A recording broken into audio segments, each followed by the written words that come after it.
Hello and welcome everyone this week's Birth and Baby Talk. I'm Leanne Palmerston from Hamilton Family Doulas, and my friend beside me is Meaghan Grant from Toronto Family Doulas and Family Doulas of Ottawa.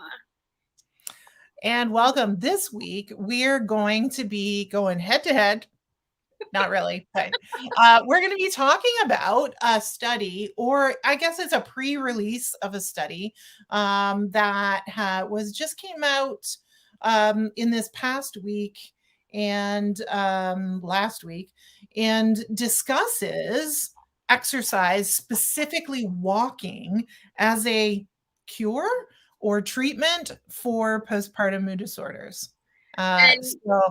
Leanne, you know that when I mentioned this to you, I'm pretty sure I had like steam coming out of my ears and the top of my head was about to blow off as someone who was diagnosed and treated and truly survived some severe postpartum mood disorders after the birth of both of my babies. I cannot even contain my fury over not necessarily the study itself, but the way it's been presented, the way the media has run with the story. And I mean, to an extent, just the foundational premise of the study in the first place, I think was, to be honest, as someone who has both lived through mood disorders and who supports families experiencing them as well, it was a bit of a faulty premise to start with, that could this be a cure or a primary first line treatment. Before we dig into the study and we start really sort of picking it apart and looking at what it means, why it's been done in the first place, we should probably share a few of our bona fides. Now, Meaghan and I neither of us are social workers. Neither of us are psychotherapists or trained counselors. We are postpartum doulas with quite a lot of experience under our belts. So we work professionally with people in their homes after they have babies throughout that first year of child being a parents after having a baby. And so we deal with the day-to-day functionality of being a new parent. Both of us, and Meaghan has just talked about, also being someone who has experienced postpartum mood disorders and is someone who has ongoing mood disorder concerns, right? And me too. So both of us are parents who experienced postpartum mood disorders and also experience ongoing chronic mood disorders or, brain body differences that affect our moods. And so when we're talking about this, that's where we're coming from. We're not researchers, we're not doctors, we're not trained counselors, mental health therapists, but we are doulas who work with pregnant and new parents exclusively. And and this is kind of our bailiwick in helping people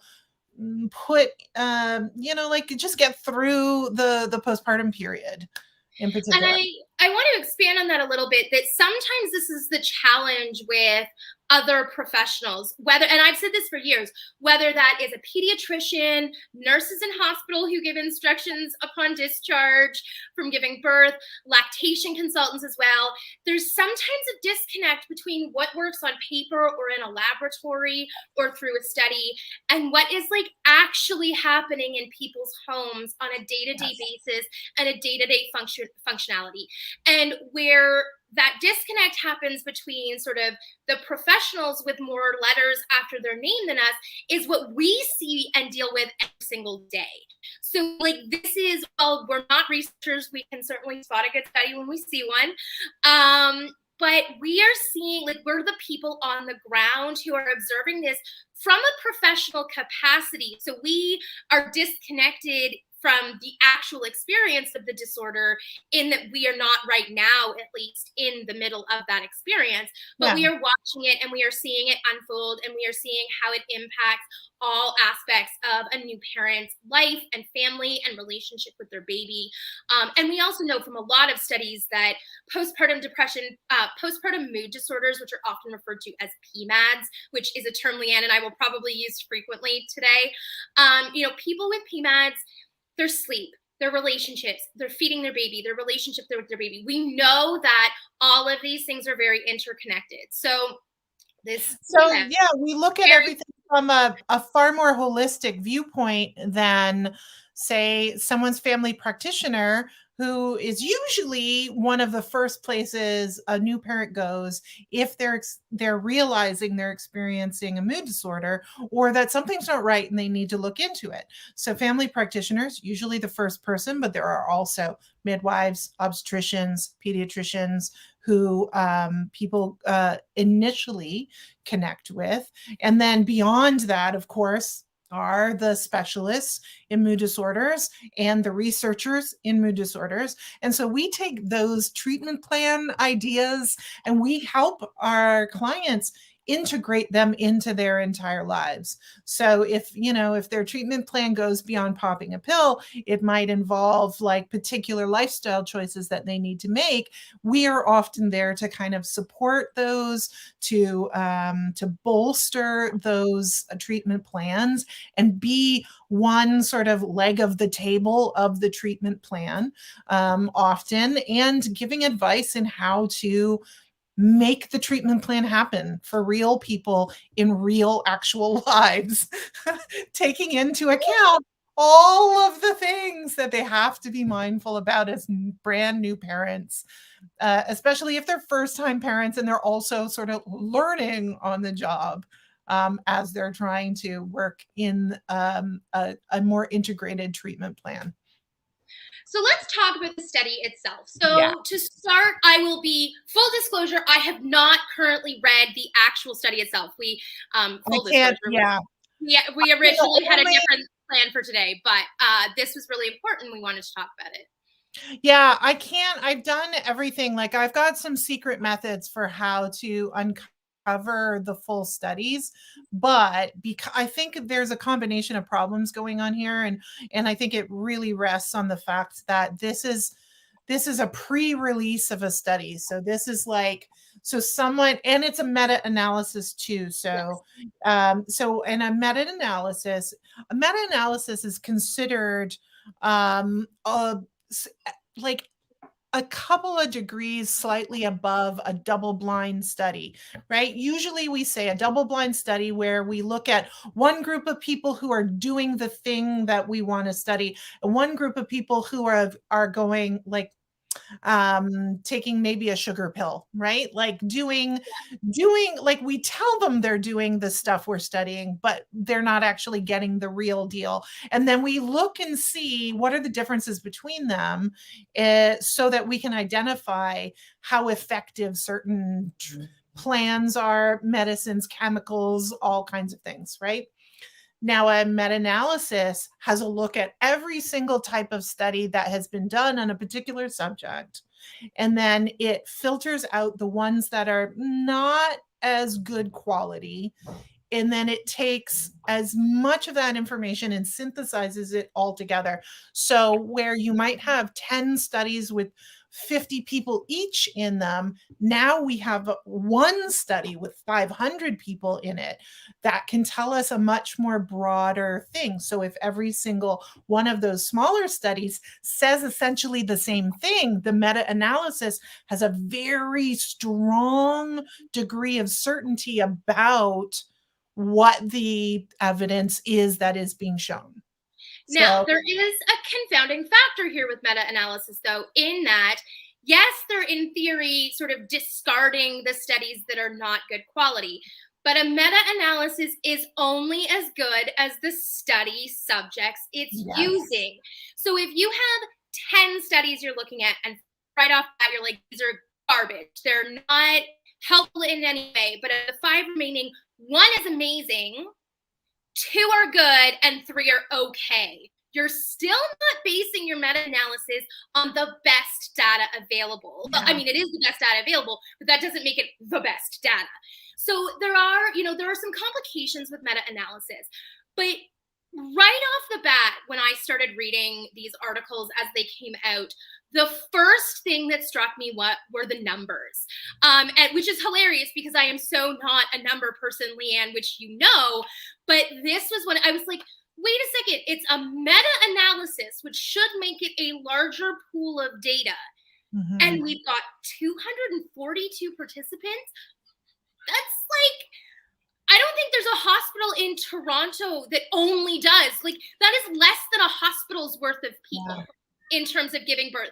So before today, I actually looked up the numbers because I was curious. And so I wrote them down because it really sort of struck me how, in some ways, ludicrous the presentation of this study has become in terms of like this global truth that is being revealed. So the numbers I drew were between July 1st, 2019 and June 30th, 2020. So we're talking height of the pandemic. Wait, I don't think we've adequately told people yet what the study says. Okay, so let's rewind a little bit. This study was done, it's a meta-analysis, and the conclusion that the researchers came to at the end of this analysis was that moderate exercise of 15 minutes of vigorous walking per day, or 90 to 120 minutes per week, significantly, and that is the word that the study authors use, significantly reduces the symptoms of postpartum depression and anxiety. So I'm going to say right off the bat, that is a really big claim. Like, and they don't quantify what they mean by significant, but even just saying significant from a research perspective, is a pretty big claim. And the study, so for those who are following along at home, the study is called Does Walking Reduce Postpartum Depression Symptoms? A Systematic Review and Meta-Analysis of Randomized Control Studies. It is from the Journal of Women's Health. And it is, it's an online ahead of print release from October 26th. There you go. So that's the study. So like I said, I looked at these articles, CTV News, CBC, all of them came out with this, all sort of at the same time. And of course, because this is our field, this landed on my desk fairly quickly and the top of my head blew off. But so I looked at the numbers, 242 participants. What does that actually mean within the context of Ontario specifically? This is an Ontario university. It's Ontario researchers. I am going to make an educated assumption here that the participants were also all within Ontario. That may or may not be true, but I'm going to sort of run with that assumption. So between July 1st, 2019 and June 30th, 2020, this is the height of the pandemic. We know now this is actually the lowest birth rate in Ontario in a number of years.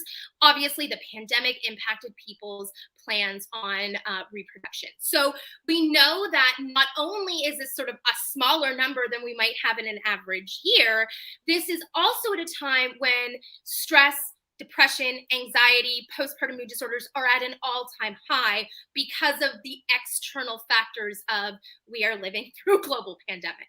So in that year that I looked at, there were 142,739 babies born in Ontario. Now, there will be less mothers, and I use mothers in quotations because we do know that obviously it is people giving birth. It is not always women. And so, that's obviously there's multiples and that sort of thing within that number. So it would be less birthing parents, but that's still a fairly sort of accurate number to look at. We also know from the 2018-2019 Health Canada survey on maternal mental health, which was a whole big thing that was done between 2018 and 2019. Stats Canada released a whole lot of information about it back at the end of 2019. We know that reported postpartum mood disorder rates are approximately 23% when averaged across Canada. Now, the lowest is Saskatchewan, which is 16%, which I'm not going to lie, sounds to me like a whole lot of stigma leading to not reporting. Yeah. But the average is 23%. It's highest in Nova Scotia, where the rate is considered to be 31%. World Health Organization has come out in the last few months and suggested that during the pandemic, rates have risen to as much as high as 30 to 40% of birthing parents are experiencing postpartum mood disorders. So we are talking big numbers of parents. What does that actually break down to? The 242 people in this study represent just 0.0016954% of all babies born in Ontario in that year, and 0.00737% of people who are in that 23% of mood disorders. We are talking less than 0.1% of people, less than 0.01% of people. This is not even a fraction. This is literally a decimal point here.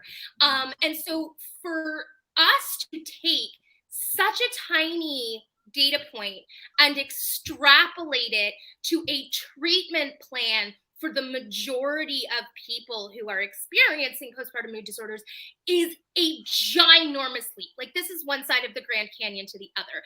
This isn't a subtle leap. This isn't an educated guess. This isn't a, sure, we can extrapolate this. This is such a tiny data point that it's not, I'm not going to say it's not relevant. It is. And I'm not saying that the data isn't there, that walking can improve mood disorders. We know from dozens of studies that is true, but we're looking specifically at it from a postpartum perspective.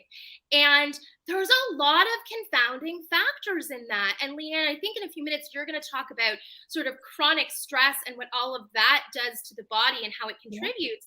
But it's really important to know that postpartum mood disorders aren't the same thing as clinical depression. This is not a major depressive episode. It's not generalized anxiety. Postpartum mood disorders have very specific and also very broad factors that contribute to it.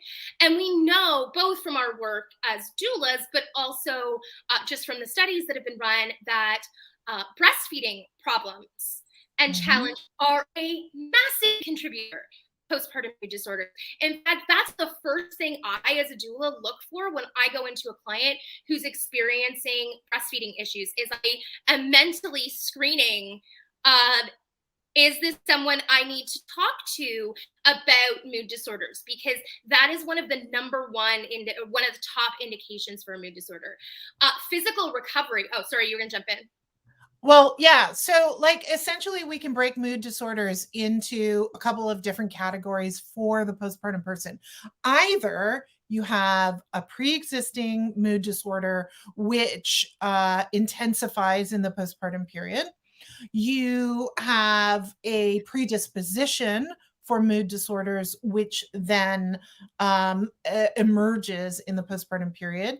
You have a new chemical imbalance that emerges in the postpartum period based on the experience of the massive hormonal changes that happen in the female body during, or the maternal body. Sorry, I don't mean female, but the birthing body, the pregnant body.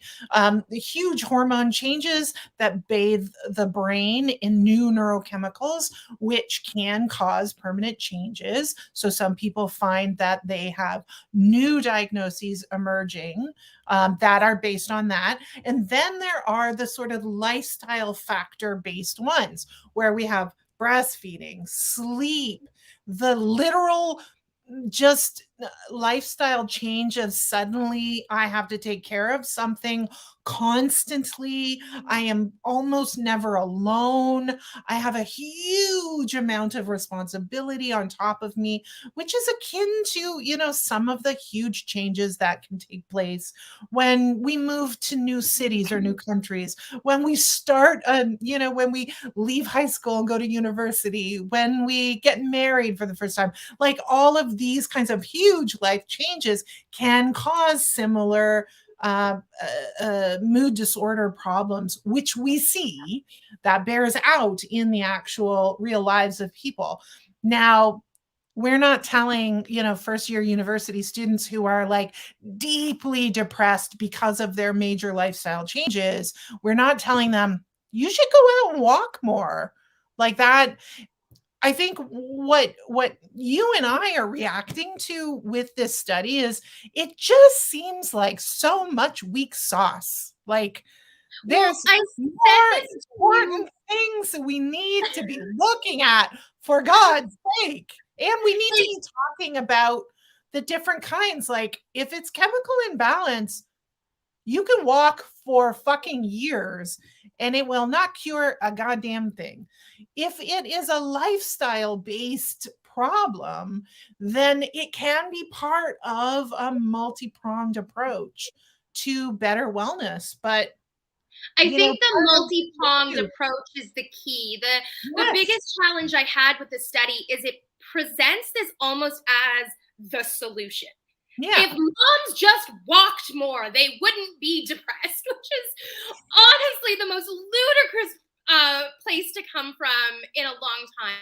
But I said this to you right before we jumped on, is what this study feels like to me as a parent of young kids is when my kids were even younger, the Band-Aid solved all the, well, in my head, it wasn't a Band-Aid, it was an ice pack, but same idea. Ice pack, Band-Aid, every time your kid gets a bump, a bruise, a scratch, a red mark, whatever, they need a Band-Aid because that will make the boo-boo better. And as parents, we go, it cost me 30 cents a Band-Aid, but it's not going to hurt you. Sure, if that makes you feel better, I'll give it to you. Yeah. And that's a little bit what this study felt like to me, is the smallness of the data points or the data pool, the sort of big fuss that was made about it, both by the study authors, because like you go to the Western University website and you look at this study, I don't want to throw researchers under the bus here by any means. And, if the authors hear this and want to chat, please feel free to reach out. We would love to have you on the show and talk to you about this face to face. But it really felt like here's a Band-Aid, and because the author specifically cited the pandemic as a big piece of this, because the access to some of the programs has significantly reduced, both because of greater numbers of people looking for support and limitations on patient loads and that sort of thing. And so they're saying, well, right now when everybody is struggling more, here's the solution. And that doesn't, yes, there's a reason there's a greater demand for these services. And that's because we're seeing greater numbers of people who are struggling. And so to take the vast majority of them and say, here's your solution, it feels a little bit to me like we're washing our hands of people who are struggling, which I almost feel like feeds into the stigma around maternal mental health, because there's almost this implication of, well, if they were walking, if they were exercising, and I mean, this is a whole other episode, but Leanne, you and I know that is the thing that leads into things like fat phobia and absolutely the trope of the lazy mother or the lazy woman. It really feeds into a lot of damaging, I think, stereotypes and medical tropes that we as a society have fallen into, that even when the science tells us differently, we ignore it because fat phobia is a thing. And you've got this whole other piece here where moms are under a pressure, or pregnant people are under a pressure to get back to their pre-pregnancy bodies. So, and I'll talk about this a little bit later, but some of the things that can help boost endorphins, which is a big piece of what this study is talking about, are other things that weren't studied. So, Leanne, I want to talk about, before we get into all of that, because hormones are this big piece of all of this. It's a big piece of our health in general as human beings, in a way I think we really don't yet fully understand or appreciate. And science is really just starting to come around to this idea that depression, anxiety, other sort of like lifestyle diseases, diabetes, hypertension, all that, maybe have bigger factors at play than the lazy person who's just eating chocolate bars, or the person who never gets off the couch, like the couch potato. So we know that the science is pretty clear that despite what our medical system is telling us, despite what Instagram and studies like this are telling us, that chronic health conditions of any variety are bigger than something as simple, they're bigger than a simple fix. Yes. And so, and there are all kinds of, so there's all kinds of different interrelated problems that we as people, as new parents, are undergoing, right? And what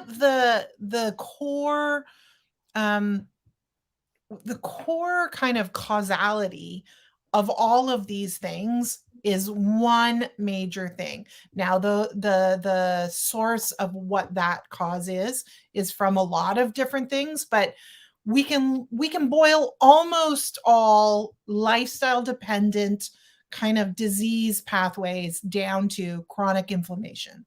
People, and chronic inflammation comes from chronic stress. And stress comes from like 1,000 different places. And like one little thing I realized the other day, I every single time Google, like I read instead of reading a newspaper, I go through like Google recommends news stories to me. Every single time I see a news story that says popular Toronto restaurant finally closes doors after 40 years, or something like that, literally that specific story type, I see about 3 to 4 of them every single week. And every single time I read that headline, I have an anxiety response. And I don't know if I think it's because as a small business owner, we have gone through huge changes this year. I'm hyper aware of the challenges to businesses, and I'm hyper aware that a lot of my colleagues, both in our world and in the general small business owner world, a lot of my colleagues have had their dreams fizzle and die under them, have had to let go of businesses they spent many years building. And so that causes stress for me. And I realized I might have to actually avoid reading those stories or even reading those headlines at all in order to protect myself, because it causes stress. And that stress contributes to my anxiety and depression issues. So that when I read too many stories like that, that cause too much stress, too many spikes of cortisol inside my body, I carry that around with me all day long. And then I'm spikier when I'm talking to my family. When my 18-year-old is being problematic, I yell quicker than I might normally do because I'm carrying on all around all this stress. Now, that is a mood disorder, and that is a factor that it impacts my mood disorders.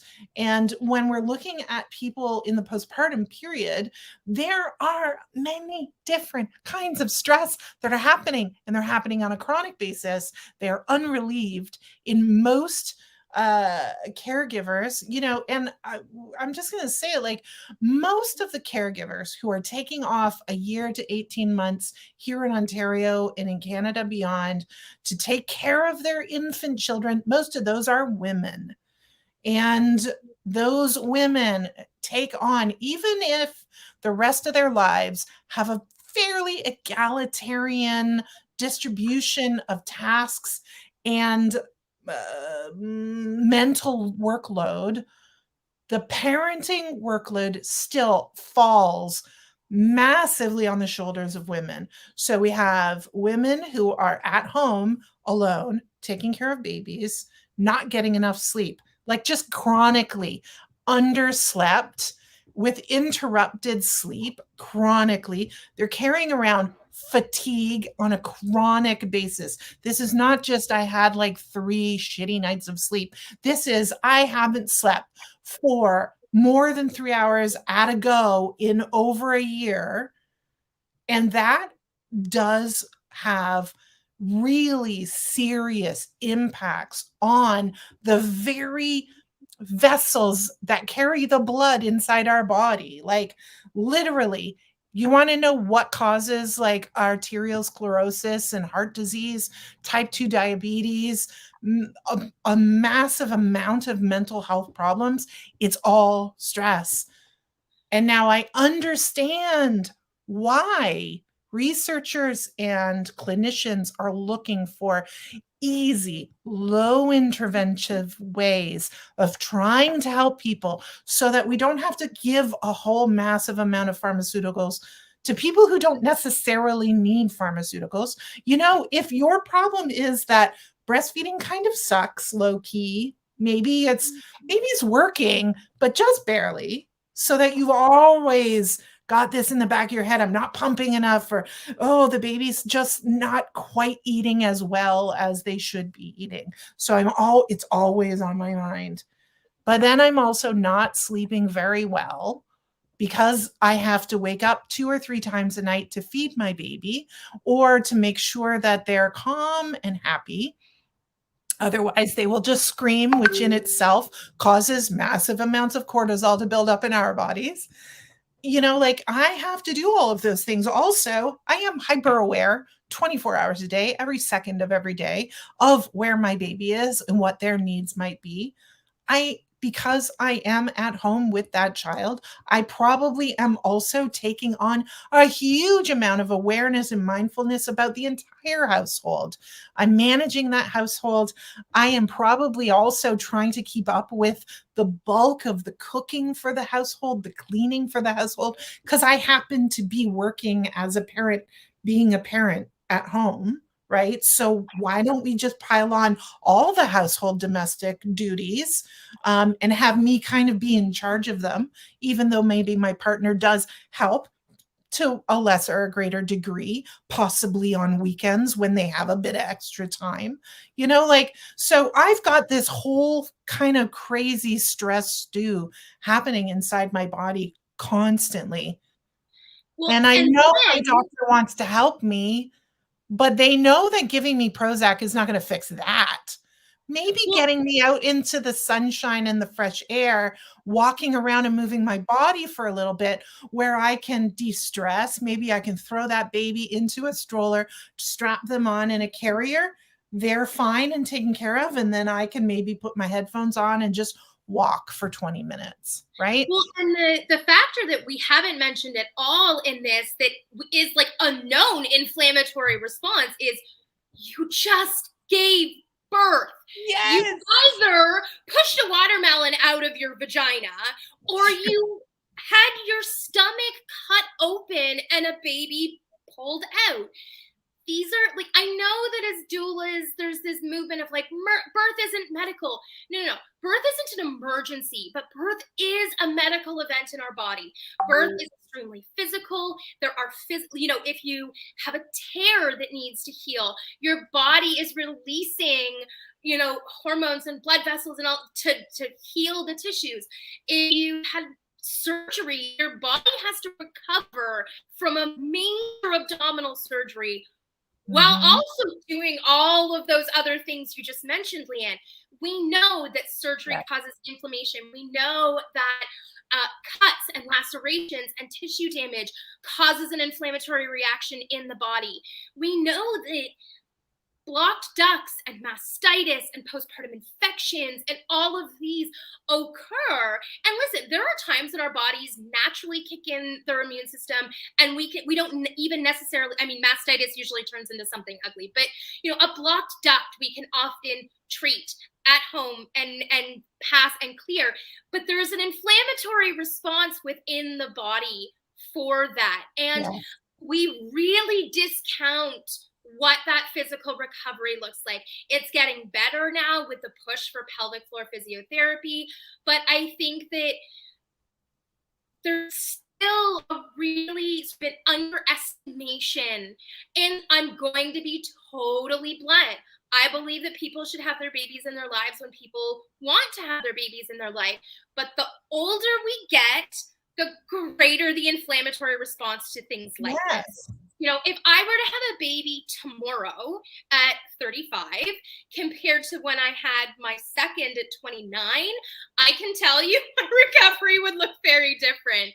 And because the cells in your body just, when you're a younger parent, just bounce back a little bit faster than when you're a slightly older parent, right?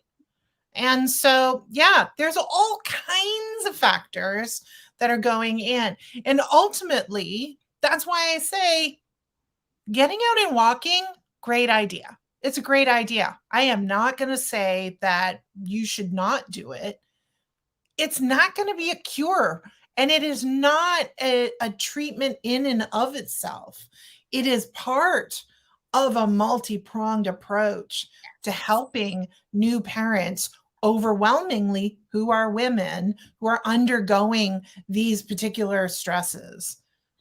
And you mentioned something I want to take and I'm going to run with it, and that's the cortisol. So Mhm. most people know that cortisol is the stress hormone. So this is the Yeah. hormone our body releases in reaction to sort of anything that is adversity, whether that is physical, emotional, spiritual, financial, whatever. This is our body releases it as a stress response. Yes. And we know that cortisol can do some really damaging things to the body. I mean, every single parent that I think I've talked to over the last, almost decade I've been a doula, cites this idea of, well, if I let my baby cry it out as a sleep training method, their cortisol levels are going to be really high, and then they're never going to bond with me. So we know, most people are aware that cortisol is damaging. People Yeah. are less aware that cortisol can also be beneficial. I mean, there is a reason we have a stress response. It is a way of our body and our Sure. brain protecting itself in certain scenarios. But Exactly. chronic, ongoing high cortisol levels are really damaging to the body. Absolutely. We're And they also damage nerve endings, right? Like that's a problem. Now we know you need cortisol to create the pressure. Like I'm a sleep trainer or a sleep consultant. And so like I know like we need some cortisol in our bodies to build up because it builds up what we call sleep pressure. And we hit a certain level of cortisol within our bodies. And then we feel like, oh my gosh, I'm so tired. And we have to go to sleep, where our body then washes the cortisol literally out of our brain, literally like a little washing machine. Our brains get rewashed. That's why we have to pee so much in the middle of the night and first thing in the morning, because all that fluid is getting washed out of our system. you However, there's a teaching me about threshold. that made me start drinking more water. Yeah, it's important. But there's a threshold beyond those moderate levels of cortisol. If we are chronically feeling that, if you're chronically getting to 3 in the afternoon and just feeling like you have to have a coffee because there's no way you can stay awake for the evening portion of your responsibilities, and you cannot afford a nap because you've got little kids running around or a family to take care of, then or you're at a job, like that is too much cortisol in your system. That is a form of chronic stress. Even if you don't feel like you're generally a stressed out person, your body tells the score, to borrow a very famous book about trauma. So it and the way what the cortisol does is it frays the nerve endings, which just permanently fucks your body up, your Well, brain, and your the thing, neurology, everything. I think the other piece of that is our hormones are complicated and they interact with Right. each other in very complicated ways. And Yes. I talk about this with my birth clients in relation to melatonin and oxytocin, which we know are linked and have a very strong link between the two. But on the other side of this, when we're talking about postpartum mood disorders in particular, or mood disorders generally, cortisol and your happy hormones also have a really intimate relationship. And while there are plenty of happy hormones, oxytocin being one of them, serotonin being the one most people think of in regards to all of this, because this is how we treat with antidepressants, they're often serotonin based. But the hormone I actually want to talk about in reaction to cortisol is endorphins. And this also ties back into this study. Again, we know that physical exercise at a moderate level that increases the heart rate for a set number of minutes per day over a week and ongoing creates more endorphins, which makes us happier. Mm-hmm. Here's the thing. Eating spicy food also increases your endorphins. So, this study could have just as easily been if they eat a burrito a day with ghost pepper sauce, are they happier after 3 months? And I'm not gonna lie, I would be way happier eating a burrito per day. It could also, the other things that increase our endorphin release, meditation and mindfulness or yoga. These are also really big boosters of endorphins. So this study could have also been if they do 30 minutes of yoga per day or 90 minutes per week, is their mood boosted? This is also physical exercise. Some of the other ones, volunteering and donating, literally donating to a charity, or sorting your babies like their newborn clothes that you're ready to give away and then going and dropping them off. That boosts your endorphins. That can give you the same high. Playing music really loud around the house while you're doing your chores that you've got to get done. Singing out loud, dancing. This is one that annoys the heck out of my family, but dancing and singing along to the songs at the supermarket. Dark chocolate will also boost your endorphins. Talking to other people. Laughing. Literally. I remember talking to someone who was from Sweden, and they were saying, you Canadians are so strange. You're always like saying hi to people when you walk past them outside. And in Sweden and in the Scandinavian countries, you kind of like just keep to yourself. Other people are other people, and you just kind of ignore them. We all get on with our lives. And I thought, yeah, but like every time I say hi to someone, I go like, hi. Good morning. I came home from taking her twins at 6 a.m. the other morning, and I was just saying hi to everyone I walked past. I don't know who they were. I was just like, good morning. And that made me feel great. I felt good. Exactly. So this comes back to, again, as you said, walking is good. We are not trying to convince anybody here that the best thing to do for your postpartum depression is lock yourself in a dark room and never commit. That is not the message we are trying to send at all. The message we are trying to send here is that walking alone is neither preventative nor curative. This is not the end-all be-all solution. This is a part of a puzzle.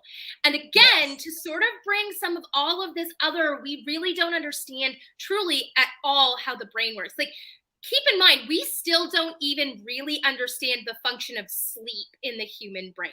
We understand parts of it, but we don't understand it as a whole. So like, keep in mind, there's still so much we have to learn about our bodies and our brains and mood disorders and hormones and chemicals and how all these things interact. But the other major factor in all of this is vitamin D.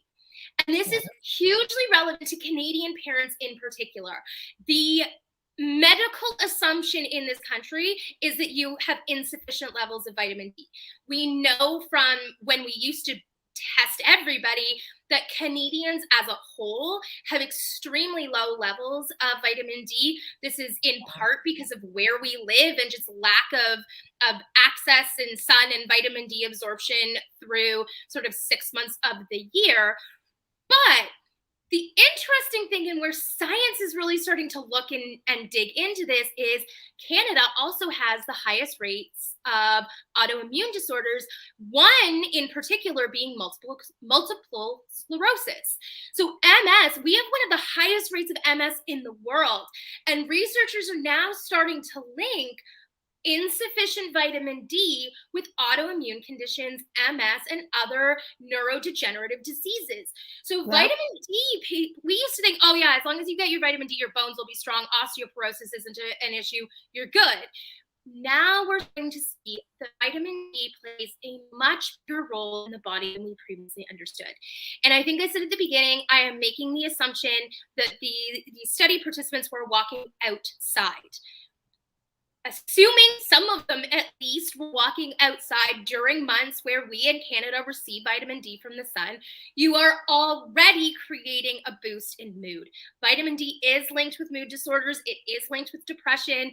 This is why, seasonal affect disorder in the fall, everybody gets told to go buy a sun lamp because that gives us the vitamin D that will boost our mood. And I say that as my sun lamp is like over on my desk, shining nice and bright because I suffer from seasonal affect, and I've really felt it the last 2 weeks as the darkness has increased.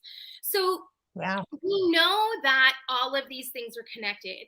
We know that if you boil it down to one simple intervention, you are massively misrepresenting the severity of the problem, the solution to the problem, and honestly, and you and I both know this because we're the ones in these homes, these parents then look at us and go, but I walked every day for the last 3 weeks and I still have my life and I'm still not in love with my baby and breastfeeding is still a problem and I still haven't slept more than 45 minutes at a time.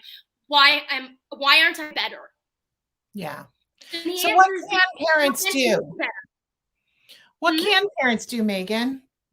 So first thing, and Leanne, you alluded to this earlier, it's helpful if you can break this down to whether or not this is lifestyle or chemical. And I will be honest, there's not a lot of like testing we can do in a medical sense. There isn't a blood test that is like, oh, your level of ABC is low and X1Z is high, so you have this type of depression. Wouldn't that be lovely? I mean, if you can actually do that, but it's very expensive, and it's genetic testing.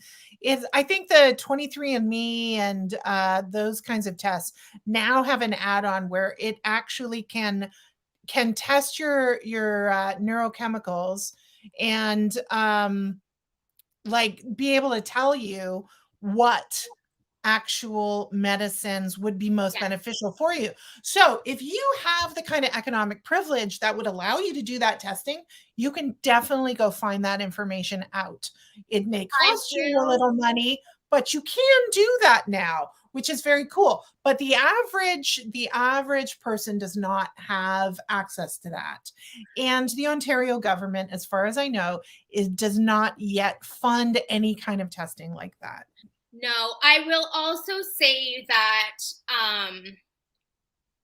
sometimes, wording this very carefully, sometimes the medical establishment takes more time to adopt or become receptive to certain types of information. And this is not to blame doctors. You know, doctors are busy people. There's a lot of information out there. General practitioners in particular, they cannot, and by definition, are not experts on anything or everything. They are experts on being generalists.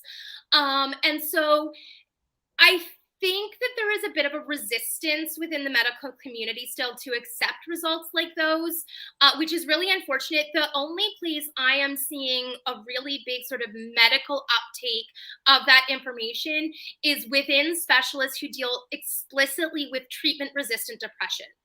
And so that is a place where we're seeing, I'm seeing at least a little bit more sort of acceptance of those tests. Generally speaking, if you were to do this test and then walk into your family doctor's office and say, I did this test and I'm depressed and it says I need Wellbutrin, just random medication, they're not going to be like, okay, here's a script for Wellbutrin. Like, that's not how they're going to treat that. So it's definitely information that can be valuable for you. I don't want people to like take that and be like, okay, my doctor will believe me if I spend X thousands of dollars on this test. And, you know, so yes, that information is there. Those opportunities are available if you have the money to spend on them, but you may still encounter resistance. I mean, frankly, that's, again, probably a whole other podcast in terms of how the medical profession handles patients coming in with postpartum mood disorders. We're focusing on what parents can do. So talk to your doctor to start. And I want to be very clear, if your doctor is not supportive, don't stop trying. I have told this story, I think, on here before, but my family doctor, when I gave birth to my first baby, I went to him at 8 weeks postpartum and said, I am clinically depressed. I had a meltdown 3 days before, like put my baby in his crib, closed the door, walked away, literally threw myself on the hardwood floor of my bedroom and just lost it for like an hour because I literally couldn't find my best paths, which as I'm losing it, there's this voice in my head going, this is utterly ridiculous. What a stupid thing to be freaking out about. but it was just so overwhelming to me in that moment. And when I went to my doctor, his response was, I won't give you medication unless you stop breastfeeding. So there is, which obviously I got a new family doctor, just to be clear. But that was also, 9 years ago, when it was a slightly easier to get a new family doctor than it is right now. So, not that I want you to doctor shop, not that I want people to assume that their doctors are going to treat them poorly, but if your doctor is hesitant to refer you somewhere, is hesitant to help you treat the depression, don't let that be the end point. You are still worth feeling good. That was the hardest lesson I had when I was really in the thick of it, was I deserved and was worth feeling good, because the depression and the anxiety tell you you're not. Beyond the actual, and like doctors can refer you to programs, can refer you to psychiatrists who specialize in this. Most hospitals in the city now, or at least in Toronto, but also across Ontario, have some kind of mood disorder program that is associated with their obstetrical program. And so you can get those referrals. Beyond that, talk therapy is beneficial for a lot of new parents, particularly ones where this is less a chemical and more of a lifestyle, because even just busy professional women who are suddenly at home with a baby and not being challenged intellectually, not having daily conversations with other adults, not sort of meeting professional goals, the change in financial status of going from, a full-time employment to maternity leave pay, all of those can be factors in this too. Yeah. And those are factors that can really be processed and worked through with a qualified therapist or counselor, whether that's a social worker, a psychologist, a CBT specialist, someone who does sort of emotional connective therapy, whatever that looks like, whomever that looks like for you. There are whole clinics that specialize in perinatal. Now, I'm going to be totally honest here. That is another place where economic privilege comes into play, because these are not inexpensive services. If you are going the private route, therapy can be anywhere between $100 and $300 an hour. So, depending on what kind of therapist and where they are in their qualifications and all of that. So that can be a huge factor too. And again, financial difficulties and adjustments turn in, it all plays into itself. But beyond that, yes, walking, but also fixing those lifestyle problems, figuring out a plan with your partner, hiring a doula, working, finally, as things start to reopen again, finding a mom or a parent and baby group, whether that's the library or, a more formalized program that allows you to connect with other parents. It can be really helpful to know that you're not alone. Dealing with the underlying causes. If breastfeeding is the major contributing factor here, fixing the breastfeeding problems will help. Won't immediately cure, but it will help the mood disorder. If chronic sleep is the problem, and we all know the dangers of insufficient REM sleep in particular, and what that does to our memory and our response times and our reflexes and all of that. So fixing that, whether that looks like your partner taking the baby, bringing in an overnight doula for 1, 2, 3 nights a week, whatever that looks like. And again, yes, financial privilege comes into play there, because again, doulas are professionals and it's a paid position. But some of these things are things that you need to factor in. If a doula isn't attainable, your partner isn't available to help, see if a friend will come over for a few hours. If your mom or your mother-in-law or your aunt, somebody, if that's a possibility, all of these things can work together. None of them will be a solution in and of itself, not even medication. If you are clinically depressed, it's a chemical imbalance. Taking a pill may be the thing that helps the chemical, but then you do still have all of these other contributing factors that a pill doesn't help, like insufficient sleep and breastfeeding challenges and nutritional changes because you've got a baby attached to you all the time. I cannot tell you the number of chocolate dipped granola bars I ate while breastfeeding my first. I used to go through like one of those bulk boxes a week because it was the easiest thing to eat one-handed while I had Velcro baby attached to my boob. So, all of these things come into play. Nothing is a solution. Everything is a part of a puzzle. And think too about non-obvious things like if your clothes aren't fitting well anymore and that makes you feel like shit all day long because you can't fit into your pre-pregnancy jeans, by all means, if you can afford it, go get some clothes that fit.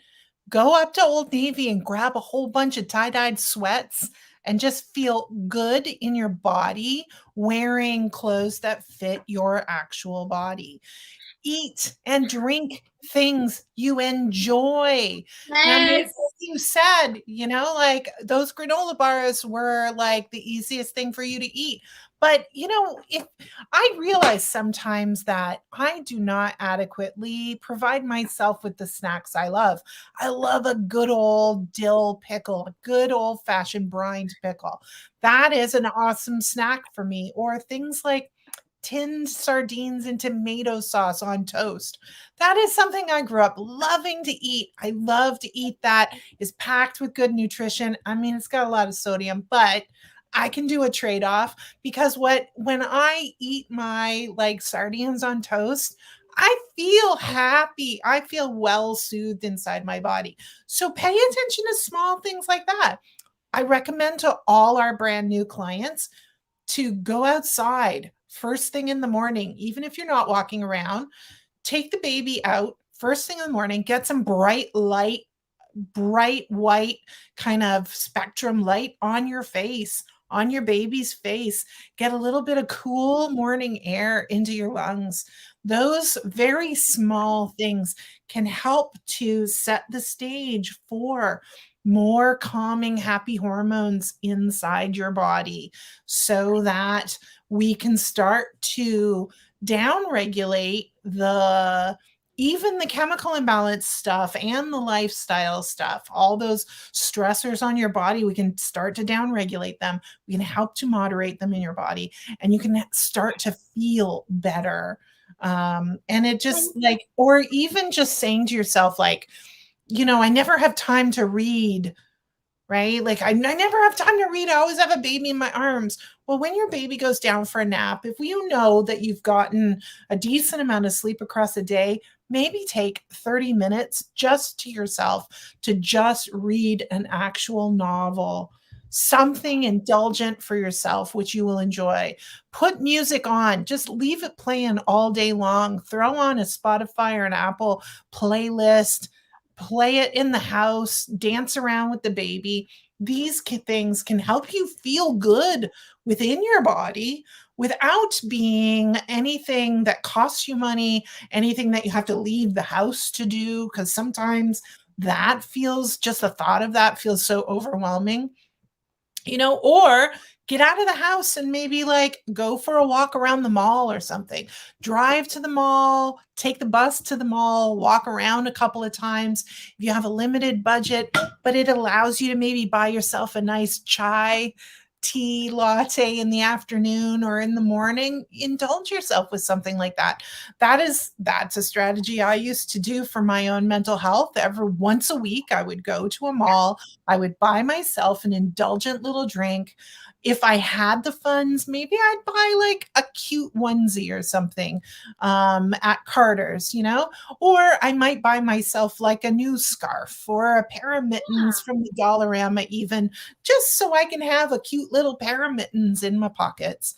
But little tiny indulgences like that can help us feel happier, make us enjoy our days more. And the more we're enjoying our days, we can also help to moderate the things that we can't control. So if we can't afford to have someone come in at night and we do not have a tolerance for, like trying some moderate gentle sleep training techniques with our baby, maybe we don't mind so much getting up 3 or 4 times a night, having that limited sleep for ourselves. That is a choice that we're happily making, or mostly happily making. We can still inject moments of happiness and comfort into our lives to help moderate the effects of the other things that are going on that we can't control as adequately. The so there's actually two. Like, one thing I would say, there are whole websites dedicated to the information around boosting our happy hormones. Serotonin, oxytocin, endorphins, all of those. There are websites out there where also there will be information in this week's newsletter. So if you're not signed up, make sure you're signed up before that goes out. Or sorry, next week's newsletter, make sure you're signed up before that goes out, because you'll definitely want that information. But sometimes, like, and let's be real, things like orgasm, physical contact with somebody not your baby, all of these, like, personally, rather than a study about walking, which I have seen more than enough of, I want to see a study that gives 1,000 women a quality vibrator of their choice at the 6-week postpartum mark, and then says have an orgasm a day and checks in with them 3 months later, because I would put money on those women being quite a bit happier. Yes. So there's completely non-baby parenthood related ways of boosting these hormones. I know going out to eat at a restaurant is maybe a little iffy right now, depending on people's risk levels, but eating across from another person and making eye contact while you're doing it boosts oxytocin levels. So friend, family, partner, anybody other than your baby who doesn't make particularly great eye contact at that point. The other thing, and I think I will probably talk about this until I am blue in the face, until the day I kick the bucket, is we need to lower our expectations of ourselves and each other in parenthood. Parenthood is not sunshine, rainbow, and unicorn farts. It is hard. It is sweaty. It is poopy, and urine soaked, and spit up, and cracked nipples, and stitches in your perineum. It's not always fun. It's not. And I love you. That's your message that you're always passing along to clients and parents.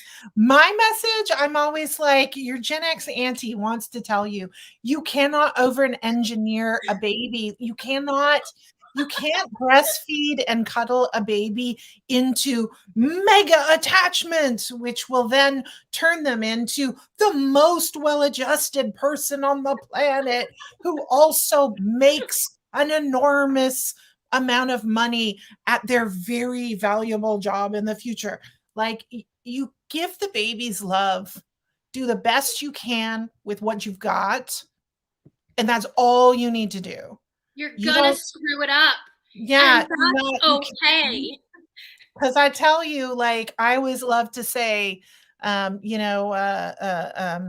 Einstein did not become a genius in the world of mathematics and physics because his mother, like, made sure his every need was served at every moment, that he had lots of enhancement opportunities while learning things. He was a genius because he was profoundly bored for a couple of years while being a postal clerk.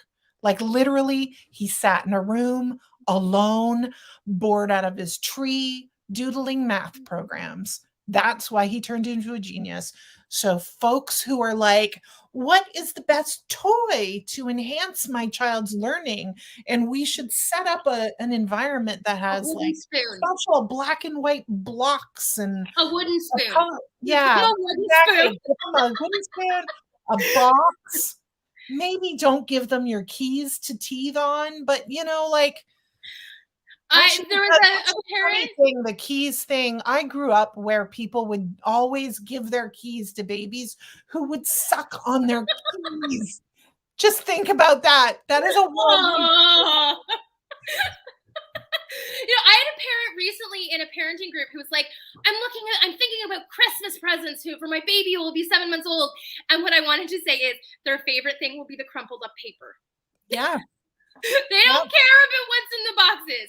The box is fun, but crumpled up Christmas wrapping paper is the most delicious thing in the world. Exactly. So we can give ourselves a massive break by reducing our own particular expectations of what it means to be a parent, what it means to be a good parent. Stop thinking about being a good parent, just parent, just be, just get through the day. It's okay to just get through the day.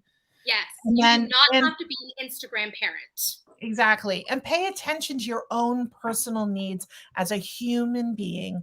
Just because you popped a baby out of your vagina and now you are chest feeding them to keep them alive does not mean that that is the only thing that you are valuable for, and the only thing that you need to find ways of getting done. You need to find ways of, yeah, you need to like go masturbate by yourself. Have a shot of whiskey once in a while. Read a book. Watch a terrible 80s slasher comedy film. We're coming into the holiday season. Watch a Hallmark movie. Exactly. Go read smutty novels. Listen to smutty novels in one ear while taking care of your baby all day long. Like, yeah, like go ahead, listen to music that you love. Listen to Backstreet Boys loud, dancing around the house while, like figuring Just out. don't look up what year those songs came out because you'll choke a little bit. But so there are you can do a lot for yourself to relieve some of the drudgery, some of the cabin fever that happens with parenting, some of the stress of the responsibility. There are some things that you can control and improve for yourself. However, telling someone to go take a couple of walks a day to cure their postpartum depression is not going to be helpful. And I think a final word I'd like to leave people with is, after all of this discussion, after digging into this as much as we have, be wary about A, what the studies are telling us, but B, what the media is interpreting from the studies. Yes. And I'm not telling you to go and not believe valid medical and research evidence. I'm not telling you not to believe public health when they tell you to wear a damn mask when you're grocery shopping, okay? Or that don't believe in the vaccines and things like that. That is not what I'm saying. However, when you read articles about pregnancy, mood disorders, postpartum, those kinds of things, keep in the back of your mind that the media wants to distill a message into a very distinct small piece of information that is easily transmitted. That is their goal. And all scientific doctors are looking for easy ways of helping people. Yeah. Very quick and easy ways to do it that don't cost people money, that do not negatively impact the rest of their lives, or present an impossible strategy that half or more of people just couldn't possibly do. Other thing to remember is all of that is scientific studies are based on population. So the thing about, and this is why I harp so much on the numbers at the beginning, is they take a data pool and they extrapolate it on a population level, which is why this study frustrates me so much, because it's such a small data pool extrapolated to such a large population. But people are not populations. People are individuals. And while this is something we probably talk about more on the birth side when we're talking about things like interventions and that sort of thing, it also applies on the postpartum side. You may do all of the things that a study says will help your depression, and it might not help. And that doesn't mean you're broken. It doesn't mean there's something wrong with you. It doesn't even mean there's something wrong with the science. It just means that people are not populations, and people are going to have individual circumstances that may or may not change the efficacy of any recommendation or treatment. So take these studies with a grain of salt. not in that they are bad information or bad science, but they may not be the whole story. Exactly. Well, thank you, Meaghan. I think this was a great topic of discussion because it's so pertinent for parents who are overwhelmed with information coming in from multiple sources. So it's a good thing to kind of pull these things apart and dig into them and show how complex these issues can really be and how simple solutions are rarely effective ones. I hope you enjoyed this information. I encourage you to sign up for our newsletter. We will leave the link in the comments. And next week, join us when Meaghan talks with Madeline. Is it Madeline Gallic or Yes. Gaelic? Who is going to be talking about doing pelvic physiotherapy in a home setting. Absolutely. She has a whole program that helps people prepare for birth. She launched a new program about overcoming incontinence, which is sort of that silent thing we don't talk about in postpartum people. So I have really loved getting to know Madeline over the last few months. I did a podcast with her on Living a Better Life podcast, which she hosts. And so she will be joining me. We're going to talk about what to look for, what to try when you're at home, and when to bring in a more qualified professional to even just tell you you got it or you don't got it so that you know what to do moving forward. So I can't wait for our next episode, which is in 2 weeks. I hope you will come back and join us then.